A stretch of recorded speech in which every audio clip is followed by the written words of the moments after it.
Who the hell are you, man? I am Venom. I'm just kidding. It's Dr. Michael Morbius at your service. Oh, brother, this guy stinks! These videos are not for children. If you're a children, then piss off. Hey there, it's me, your least favorite YouTuber, Infuso. Here today to talk to you about my least favorite vampire movie, Morbius. Now, I just want to say that I went into this movie with an open mind and an open heart. I had heard the whispers that were actually very audible shouts of how awful this movie was beforehand. And despite that, I still gave my money, I paid admission to see this travesty, because I like to make my own opinions. But instead of having my own unique perspective, I'm actually here to validate a whole lot of other people's. What I will say about this movie is that despite all of its flaws, it does perfectly portray the vampire experience. Because much like vampires, this movie sucks! However, I'm gonna admit that this movie is nowhere near as bad as people say it is. Unfortunately, it's also nowhere near as good as I would hope it to be. So to start things off, before I put a metaphoric stake through this work of fiction's heart, let me announce the few things I did like about this movie. I think Tyrese does a pretty good job in the detective role. It's nice to see him in a movie where the fast car doesn't go vroom vroom. I did think that he'd play more of a role in the overall story, but then again, there's really not that much story to begin with, so he gets 6 scenes and they're all spaced out. Doctor Who did a pretty good job, but he's clearly in the wrong movie. Like, this dude is acting his heart out, but poor guy didn't know this movie was gonna be terrible. I would really be open to seeing this actor used in another superhero movie somewhere down the line. And Jared Leto's performance, well, I didn't hate it all of the time, so that's an improvement from some of the other roles I've seen him in. I think aesthetically he fits the character. His acting isn't laughable like when he played Hot Topic Joker, but it does come off as a little stale. In the scenes when the character's supposed to come off as likable, Jared Leto comes off as very disingenuous. And the times that he has to attempt sarcasm are groan-worthy at best. I found myself rolling my eyes every time he had a punchline. And those lame doctor jokes can be somewhat funny, if they were said by an actor who is genuinely funny. And Jared Leto, for all that he's done and all that he's accomplished, has never made anyone laugh. At least not intentionally. He's not really good at having people laugh with him. He can flawlessly have people laugh at him, but that's not by design. And when that dude asked him if he's trying to be funny, I felt that shit. Because I was also very confused. Is he? Is that what he's trying to do? But then again, why is Morbius cracking jokes at all? I get that he's a Spider-Man villain, but he's not Spider-Man. Morbius isn't funny. Unless you're looking the name up on Rotten Tomatoes, then it's hilarious. But see, laughing at, not with. At, not with. The Dr. Love interest was also alright, but that's all I know her as. Dr. Love interest. That's about it. Those are the only things I liked about this movie. And even in listing the positives, there were still some negatives. I obviously had some critiques about them. I always thought it was a strange choice to give Morbius his own movie, because he's not a top-tier Spidey villain, so not everyone knows him. But even stranger than giving him a movie of his own are the choices that were made in the movie of his own. Like the constant quote-unquote subtle superhero references. Michael checks himself out in an oddly placed mirror, a la Toby from Spider-Man 1. Having Morbius actually tell police officers that he's getting hungry, and they won't like him when he's hungry.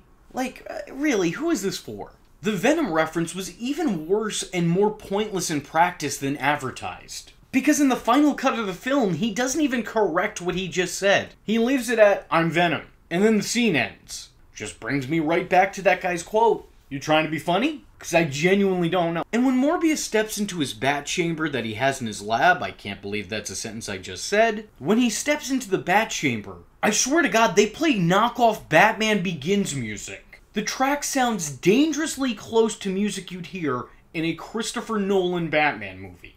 Like I said, strange choices, man.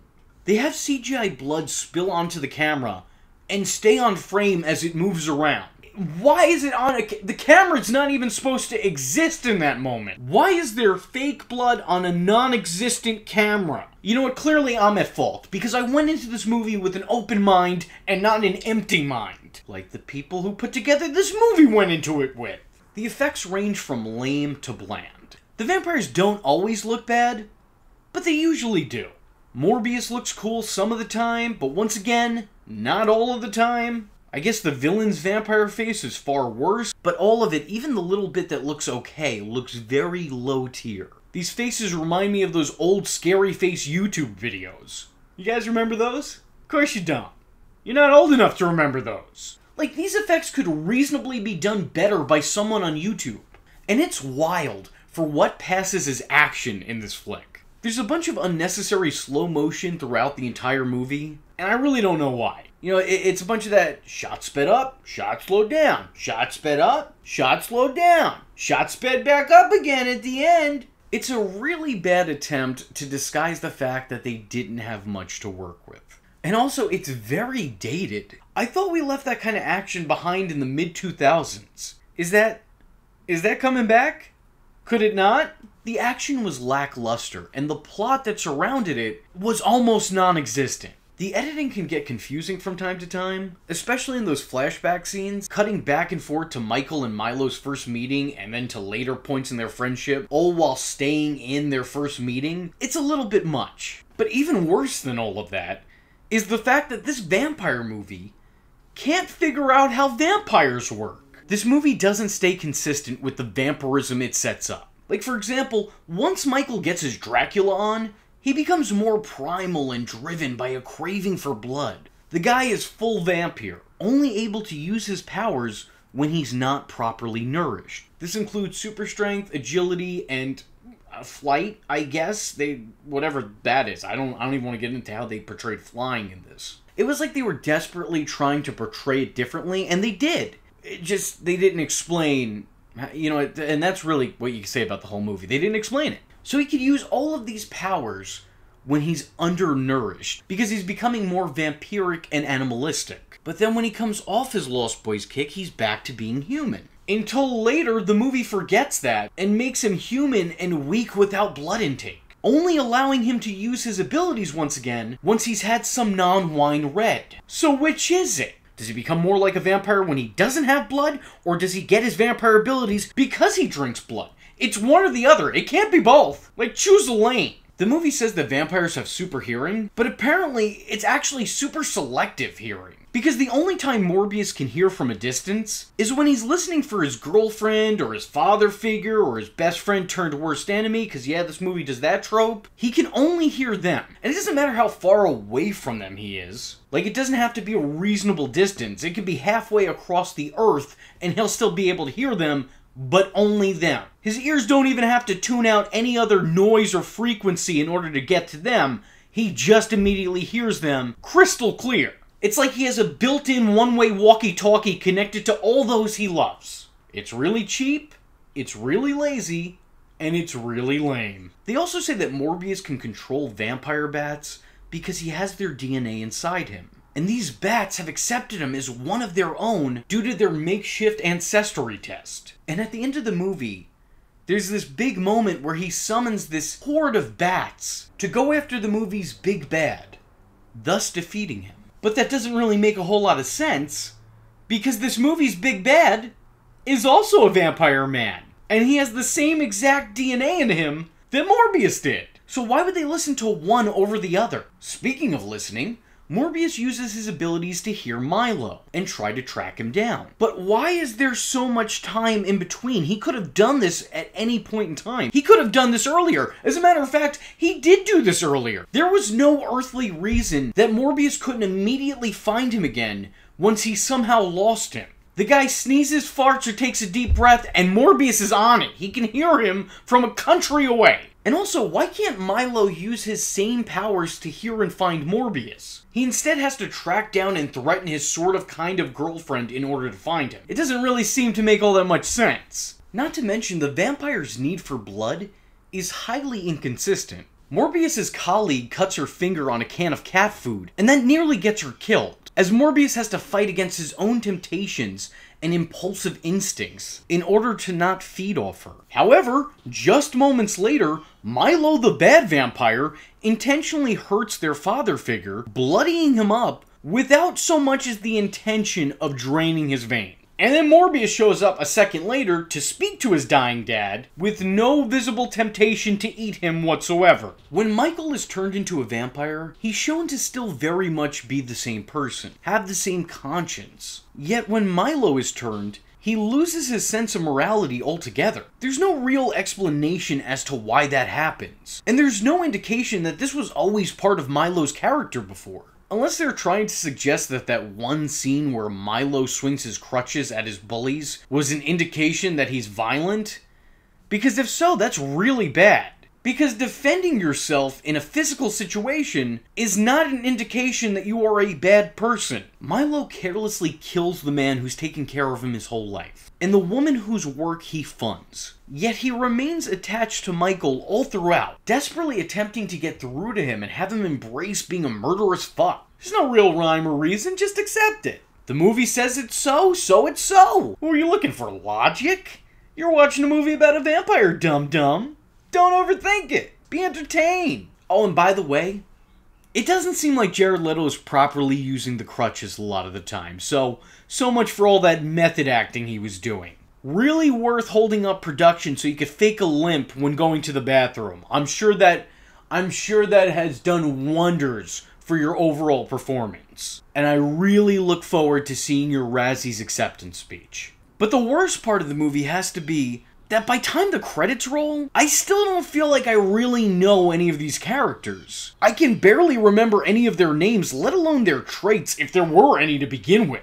A lot of these characters aren't really fleshed out. We don't get to know their motivations or even their personalities. They're just very generic placement holder characters who exist solely to move the plot along. And between you and me, it's very light work. The romance between Michael and his associate feels like a last-minute inclusion to the movie. I deadass didn't know these two were supposed to have a thing until he randomly kissed her close to the movie's end. And when it happened, I openly said, oh, we're doing this now, I guess. I literally said that in the middle of the movie theater. Luckily, there was only about 4 other people in there, and they all seemed equally confused as well. There was nothing to suggest that these two were a potential item. They just were. Like, I know Michael makes one offhanded comment, but he's immediately dismissed because he doesn't know shit about relationships. He hasn't had a love life to speak of. So there was no reason for me to think that these two had a thing. The same way that there was nothing to suggest that Milo was a bad guy.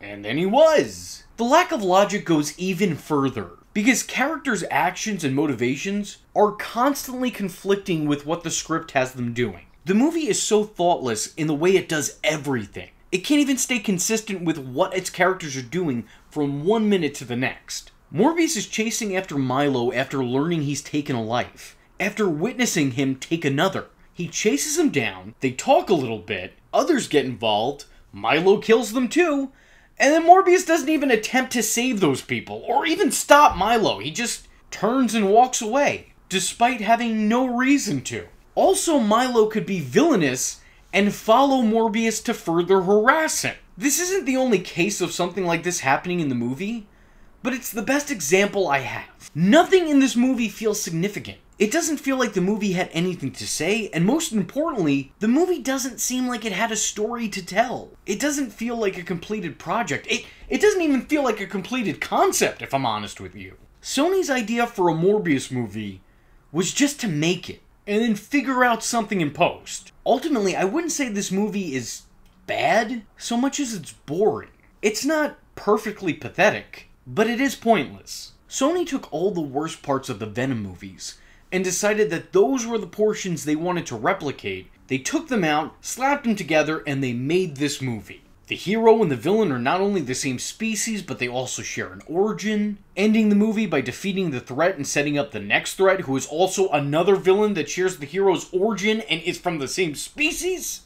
Taking a Spider-Man villain, moralizing him, and turning him into a hero, all while rejecting his infamy. It's all Venom.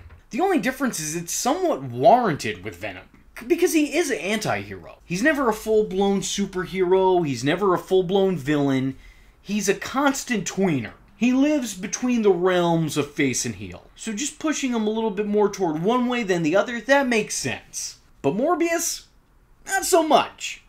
The worst part of the movie was when it ended. I mean, I felt relieved that it was finally over, but the ending felt rushed and random and ridiculous. It didn't feel like it met a natural conclusion. It just cut off and went to credits. And to me, this ending was really symbolic of this whole movie. A rushed, incomplete mess with bats everywhere. Nothing was ever really accomplished. I would say that this movie was disappointing, but my expectations were next to non-existent, so I would definitely say it lived down to the hype. This movie isn't the worst movie you'll ever see, but it just might be the most forgettable movie you've ever seen.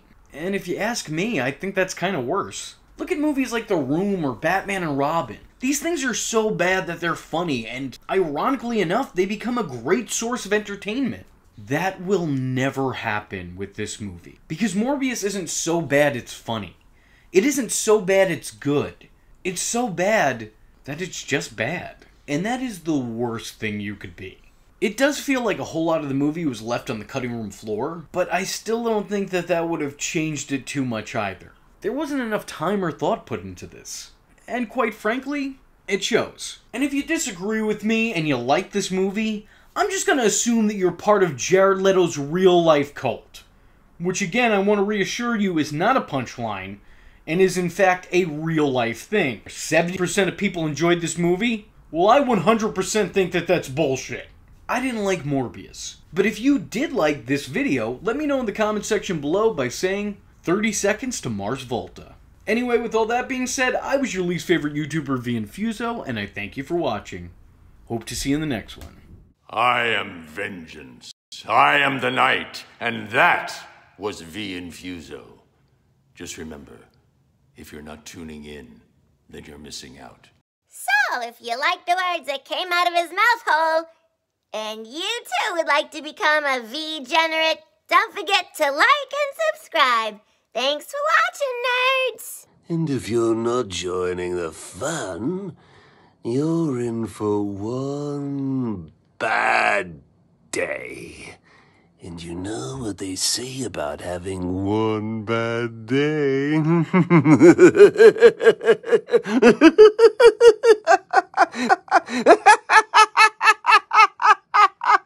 Catch him next time. Same bat time. Same bat channel.